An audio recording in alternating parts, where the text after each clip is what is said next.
Hey, this is Mark, and this is episode 14 of the Why Are We Still Doing This podcast.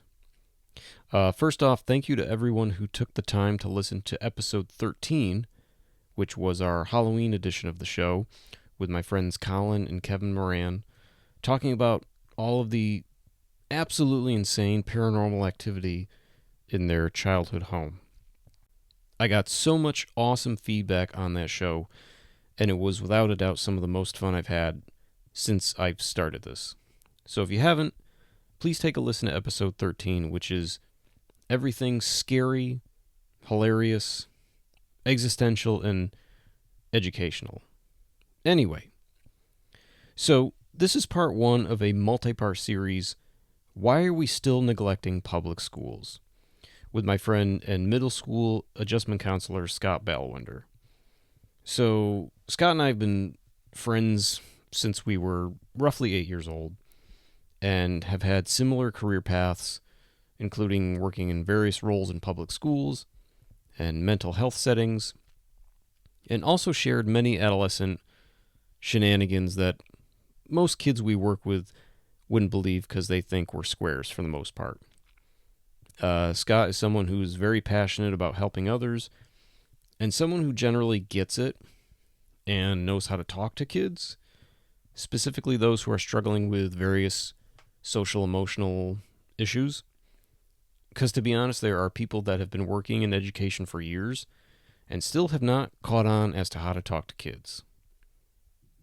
In part one, we talk about our career paths, the importance of building relationships with kids in a school setting and why it's important for classroom management, challenges facing kids that are far greater than some can imagine, instant gratification and lack of social interactions with today's children, the ideal staffing needed for running a classroom in 2025, recognizing kids that are flying under the radar, the need for teachers to call home when something good happens, and school staff taking the emotion out of their response when a child is dysregulated. I'm hoping that if you are someone in the education or mental health field, you'll appreciate these episodes. So I hope you all enjoy this, and here is Scott and I.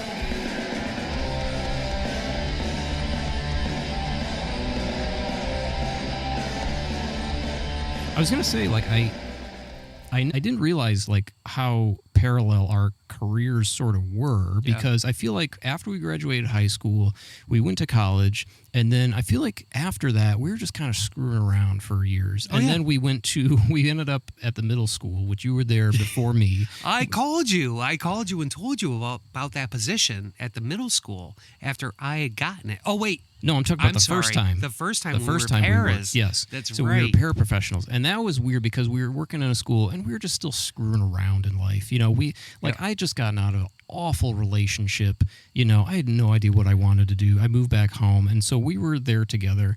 And then we left. And then we both got into mental health positions. Then we left that. Then both went back to the middle school together.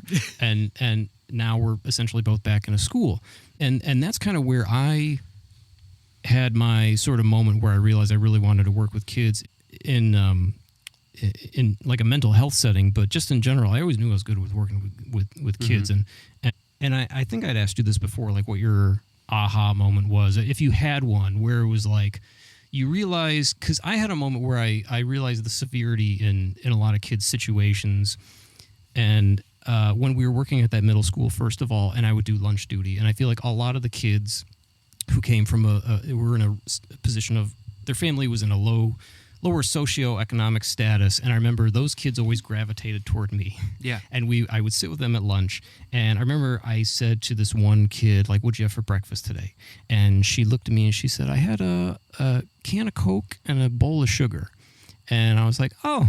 And I was like, she's not joking, Yeah. And I was like, okay, this is a reality for some kids. And once I spend more time with these kids, I knew there was poverty, and but I didn't know to what level. I knew kids were struggled, but they were so resilient when they came to school. Mark, you and I both didn't grow up in the most luxurious places. And our parents in the 80s, like there's a recession that hit. And so Mhm. I think you and I both kind of know what it's like to go paycheck to paycheck Yeah. with our families. Like my mother was a registered nurse and my father was like the local milkman. You know, we really were invested in the communities. And so I always had an experience of working with adults, working with kids, like just being there to like help out. And I think a lot of it obviously came from my parents, but I think when I started working at Hillcrest, when I just got out of high school, Hillcrest Educational Center down in the Lee and Lenox areas, it was for kids who really had some really struggling behavioral issues, or had some horrible traumatic events that have happened to them, and the result is them, you know, coming to this residential center because, you know, foster homes or grandparents or any other extended family like struggle to have these kids live with them. I think at that point I was like, these kids need someone to care about them. And I had great relationships with these kids. And yes, there were still times when we had restraints going on. But I found that I was able to kind of like repair our relationships afterwards and process of like what's going on. And so, you know, throughout the years, you know, like I said, I'd gone to Northeastern, and then went to UMass Boston, and I became I worked at the local preschool, which was like maybe like 18 months to kindergarten were at this preschool, and it was all like the kids of the commuters that came to UMass Boston, because UMass Boston used to be a huge commuter school. So taking care of these kids, and at UMass I was taking some child development courses. Everything started to click for me, and I started realizing like that these kids were responding to the things that I was doing, and I could help them calm themselves. I could help them, you know, work through problems and stuff. That's really where it started for me, of like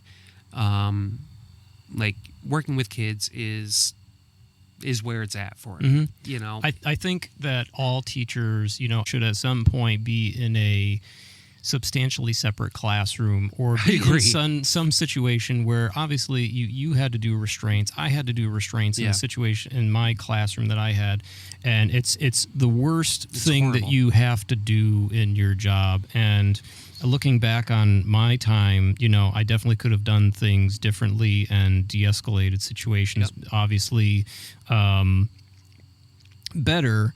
But I think going into it, though, I was very much, everything I heard about the position was that they were just happening left and right in the position I took, you know, and I remember that's not it. No, and it didn't have to be that way at all. But obviously, looking back, there would have been many things that I could have done differently. But again, I think teachers and school staff, they all should spend a little bit of time in a situation like that, because it teaches you obviously how to build relationships with kids, and proper methods to de-escalate and help kids self-soothe and all that. Well, I think the biggest thing, like you said, is build those relationships. And luckily, like the school that I work at, that is like one of their biggest focus is like building relationships.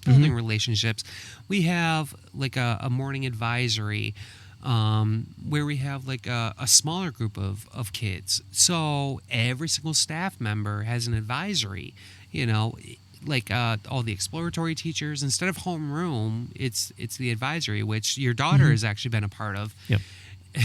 And it just kind of helps to foster those relationships, and gives activities of how to build community. And that is something that I think is absolutely needed in a school system, in a community. Like we're losing that sense. But especially in a school system, if we can't foster those relationships, we aren't able to help redirect those kids. We aren't able to help them learn different responses. And I'm the school adjustment counselor, like I don't have any authority. I don't give consequences, and I don't hold kids. Like that is completely a no-no on everything that I stand for.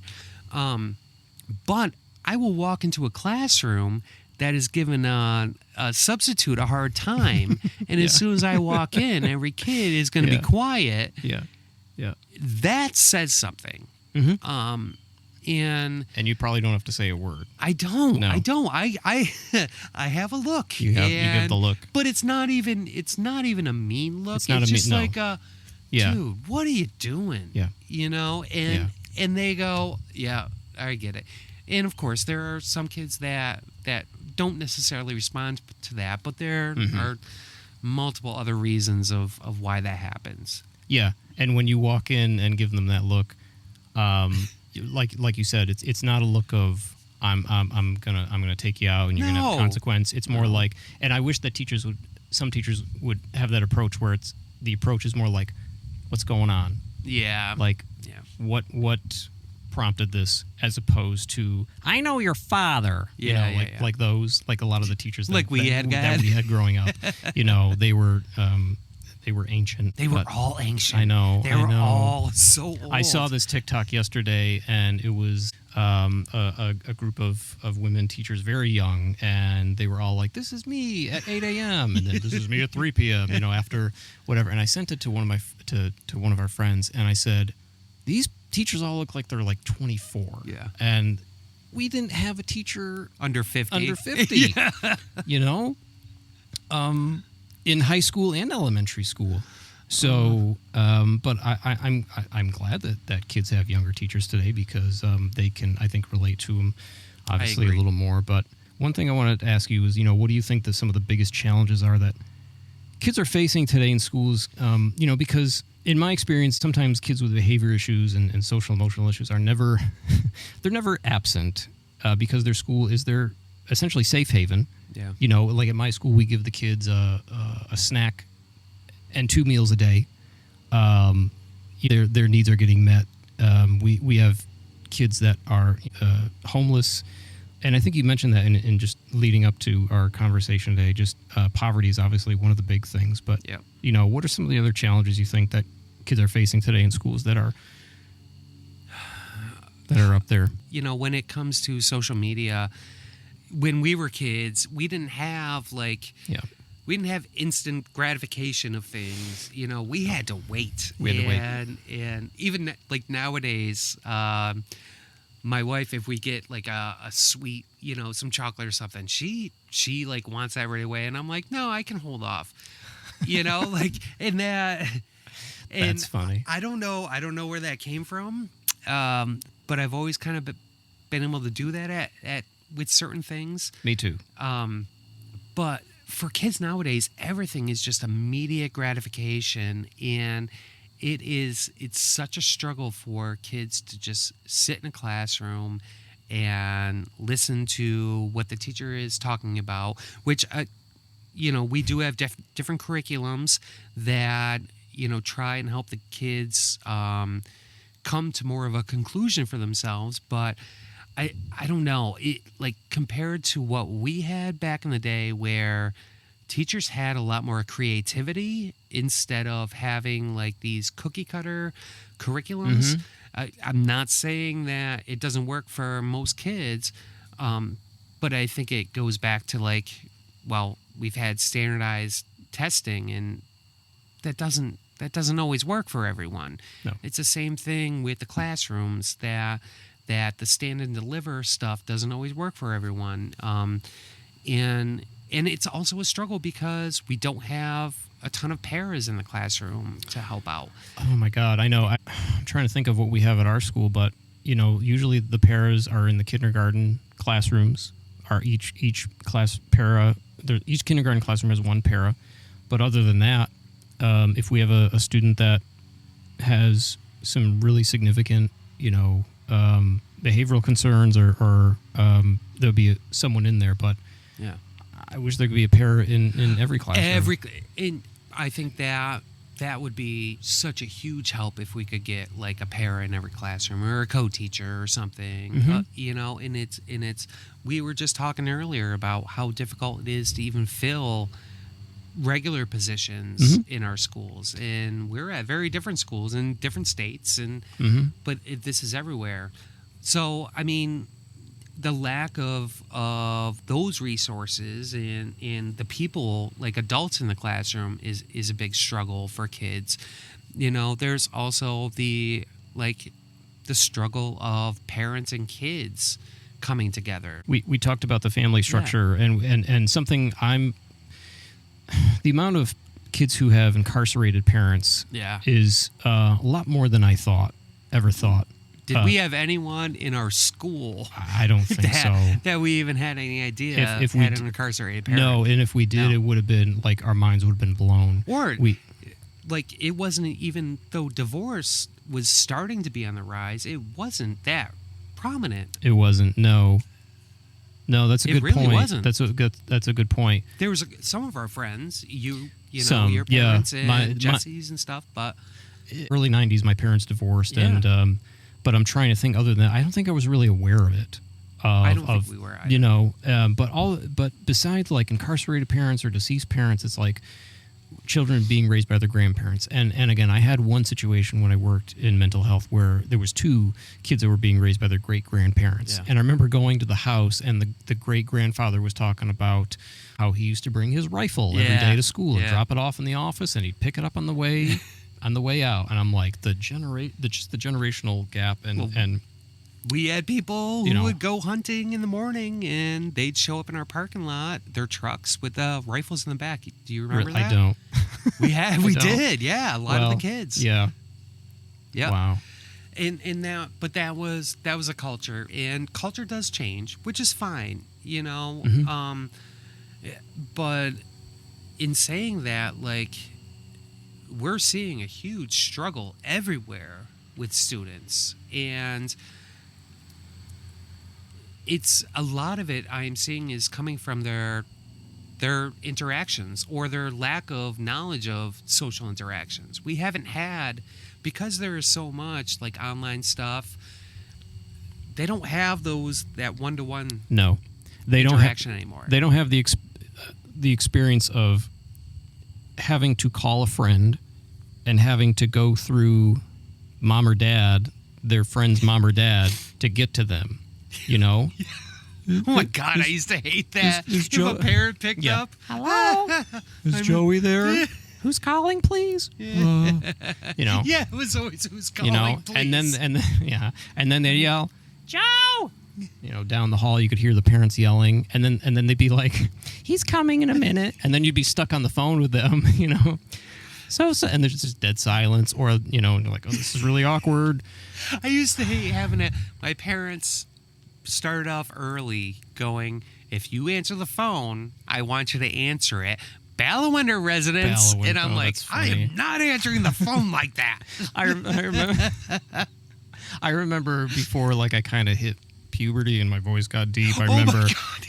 I would pick up the phone like, hello, and people would say, Cheryl? I Yes. was like, no, this is Mark. Especially when you're 12 years old I know, and you're I like know. just waiting for it. I know. Oh, I got called Dale a lot. It was, Oh, really? Oh, That's yeah. funny. That's funny. What is the struggle that kids have had like in school, right? Mhm. So we had talked about social media. I think another big thing is when we talk about community engagement, there's a real disconnect between schools and parents now. Like the only times that parents interact with schools is when there's an issue going on. And I know at least for our school we have like 3 or 4 nights throughout the year where we try and invite the community to come over and to engage with everyone in the school. Yeah. But I think that's been a huge struggle. with trying to get everyone here, like up to our school at least. Some of it is because of transportation. Some of it is because parents work multiple jobs. Yep. You know, like it's The ones you want there yeah, the ones you want there, aren't able to make that it. they are there. You know, the ones that are like flying high, sometimes flying under the radar. Yeah. And I remember last year, we have this thing in our school where they encourage teachers to send out a postcard to like students' families at the house, being like, "Hey, just want to let you know he's doing a great job." And I wrote a postcard to this one kid, his mom, and just he's someone that like he's always 100%. And I was like, he needs to be recognized. And Nice. his mom came to me because she was also an employee in the district, and she said, "I just want to thank you for writing about him because he was like, well, at least someone recognizes, because he's yeah. always flying under the radar because Yeah. the teachers are so busy tending to this massive chaos over The here, chaos, yeah. And so I Yep. was glad that he." Felt that way, and I people like kids like that need to be recognized. But No, I completely agree, and I have heard that so many times from kids, from parents, even from teachers, where they're like, we are so focused on the kids that are having behavioral issues that we don't have a ton of time to focus on the kids that are doing what they need to do. And so, part of that is trying to set up different programs. We have the Hurricane Heroes. Just kind of recognizing like the good stuff that people do. And believe me, I'm not saying that the kids that struggle don't do good things, because that is where my focus tends to be. I'm a solution-focused therapist, and so I try and identify like those times where you made the best choice. I don't want to say right choice. I want to say best choice. Because like we have kids, you and I have both worked with them, where you have kids that are throwing desks or chairs or anything. And there was one student that we shared who I think after you had left, he had gotten a little bigger, and he started throwing, like he would have tantrums in the hallway, but then started destroying classrooms. But the thing is that he would make sure he didn't hurt anyone. Yeah. He was cognizant of where he was throwing it. And yes, it's not a good thing that he was throwing these things. No. But how was he able to recognize that he didn't want to hurt someone? Yeah. And so then you try and build on that. All right, so how do we get you to recognize that we don't want to throw something? We get you're frustrated, we get you're angry, but what can we do different? What better thing can we do to help you get out that emotion? So I think if this is someone who I'm thinking it is, I remember when we had a woman bring in a therapy dog. Yeah. And the kids just would melt. Yeah. And I think that particular student you're talking about, I think he was one that took the dog for a walk around the school. And he was just like, he just melted when the dog came in. And because he had a background with dogs, he loved dogs. Okay. And that was such a great thing for him. Yeah. Yeah. No, that's awesome. I remember that, and that was a highlight for my week too. The dog coming in, and the kids, because I knew like if stuff was not going well, I was like, all right, I got 30 minutes till the dog comes.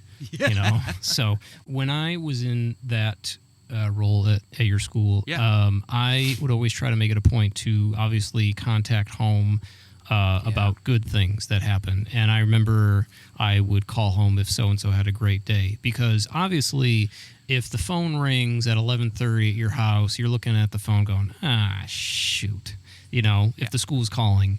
But I would call after school, obviously, if it was like, if that kid had a good day. And I think the parents appreciated that. And that's something I've tried to do at my current school, obviously, and if someone's having a good day, call home. And I would hope that parents do the same, or not parents, but teachers, do the same across the board. Even if it was a phenomenal day, and then the next day they came in flying high, and it all went to hell. But one thing I would also do, I would try to stress that if something happened in the morning, but they were able to turn it around, by the end of the day, that was always good. If you can recover, I think that's very important. That's what you want. And to want let the parents know. That is part of learning of growing up, is that you can recover. Yeah. You can make mistakes, and come back from it. But it's, how do you come back from it? One of the biggest issues is kids learning to take responsibility. Because I can't tell you how many times, and I'm sure you've seen it, a kid does something and you're like, dude, what are you doing? I didn't do that. And it's like, yes, you did. I literally just saw you. I literally saw you. What are you doing? But again, we have to go back to the teacher response, where it's more, it's not as like thinking about what you did. It's like, you just did something wrong, and now you're getting a consequence for it. Whereas like people in our position are like, you did something wrong. What can you do better? And I'm not saying that we shouldn't give consequences. But I think a large part of it is helping the kid to process, which is also a difficult thing for a teacher to do, because you have a whole other class. Yeah. You have one student that, if you're lucky, you have one student that's having an issue, but more than likely you have a few in there that you have to hyper focus on. And again, it's that hyper focus of, now you're looking for anything that kid's doing for no fault of their own or your own. It's just that you're recognizing these patterns and you're calling them out on it, instead of trying to figure out how can we alter this? How can we do something different? Yeah. But that is tough in a classroom. And the other thing is taking the emotion out of your response. Because Q-tip. Huh? Q-tip. What do you mean? Quit taking it personal. Michael Smith, he is a great social worker. Quit taking it per Q-tip. Yeah, okay. And he actually works for Optimal Healing in North Adams. He's done a few trainings at Hoosick, and him and I clicked right away. And we kind of have the same therapy style that we utilize, and a lot of it is solution focused. Or like altering your own personal narrative, stuff like this. And sounds like a rapper. I sat in on, actually anytime he does a training, I sit in on it, just because I just enjoy giving him crap, because he always goes to me back and forth, because he knows that we know the same thing. But he comes out and he brings a Q-tip, for kids that may not know, the thing that you clean your ears with. But he brings out a Q-tip and he goes, quit taking it personal. Yeah. And teachers and other staff are like, what do you mean, quit taking it personal? And he goes, their behaviors have nothing to do with you.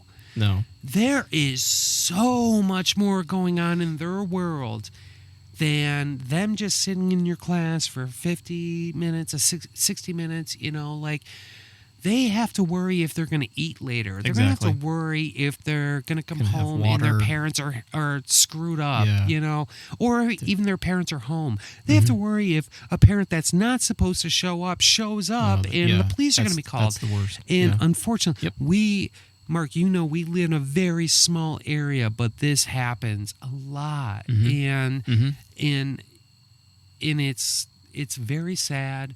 But we have to recognize that they're pissed off not because of us, but because they can show that because they feel safe to be able to show that in our classrooms and in our school. Well, when I did the interview for the job that I had at your school, I remember. I think I interviewed you, didn't I? No, you didn't. It was just the old principal I and thought I me. was in there No, no. Oh no, I'm sorry. But anyway, you might have come in later on. I think I was there because I had given you yeah. you a recommendation. You might have come in. Well, what's funny is like 2 months before that, the principal called me because I was your recommendation for you. That's right. So he's interviewing me, and then the nature of the classroom obviously was sometimes chaotic. Yeah. And he said, you're probably going to have somebody to tell you to go f*** yourself every day. Oh, yeah. And my response was, usually I would say, okay, and try to take the emotion out of it, obviously, because I was thinking about one of our mutual friends who was a substitute teacher when he would come back from college. And it was Jesse. And he was telling me like he would Jesse was a substitute teacher. Yeah, just like he'd come home from college in the spring, and then so this is like right after college. So he's only like a year older than some of these kids, and he was telling me how he would like get into it with some of these kids, like and he'd look at him and be like, "Oh yeah, well, yeah, exactly." And, like you get so that's defensive. Sorry, not Jess. to do 101. Yeah, exactly. If he's listening, we love you, man. Yeah, he's told me that story, but obviously, what was he, 19 at the time? Yeah. What do you know? Can't. What do you know? Yeah. But another funny story about just taking the emotion out. This is a really funny story.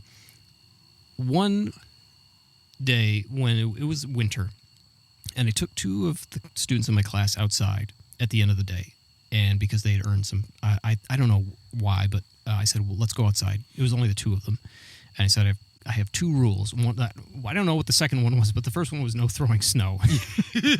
So we get out there, and I'm walking ahead of them. Snow. Yeah, I'm walking ahead of them, and all of a sudden I see a snowball go over my head, and I turn around and I look at the kid and I said, "I told you no throwing snow, right?"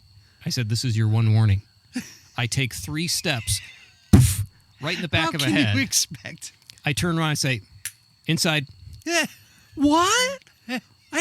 What? You didn't say. I was like, nope. I told you before we left. No throwing snow. We're going inside. And in my head, I'm laughing. Yeah. Even though I just got smacked in the head with a snowball. But I wasn't mad at all. I was more laughing than anything. But I think that's the perception change that some people need to realize, is that you have to recognize the idiocracy of the situation where I don't know how many teacher programs teach child development, where your brain, like those kids' brains are wired to go against everything you say, or to hurt you in the worst possible way, because they don't have that ability to stop and think and respond. It's react. Yeah. That's all they have. When we were still wearing masks, I remember a kid in the room was ripping stuff up. He was really mad, and he was just calling me every name in the book for like 20 minutes. And he said something to me that thankfully I was wearing a mask, because I would have been laughing out loud in his face, because he said, "Hey, Mr. J, where'd you get that haircut? The dollar store?" Great impression. And I'm looking at and I'm biting my tongue as hard as I can, because I knew that if he saw me laughing, he would go from a 10 out of 10 to a 45 out of 10, and his rage he would have been so mad at me. But that kid has been doing great, by the way. I'm glad to hear. Every time I see him, I am just impressed to see how mature he is. He's not good. He still has stuff to work on, but he's doing great.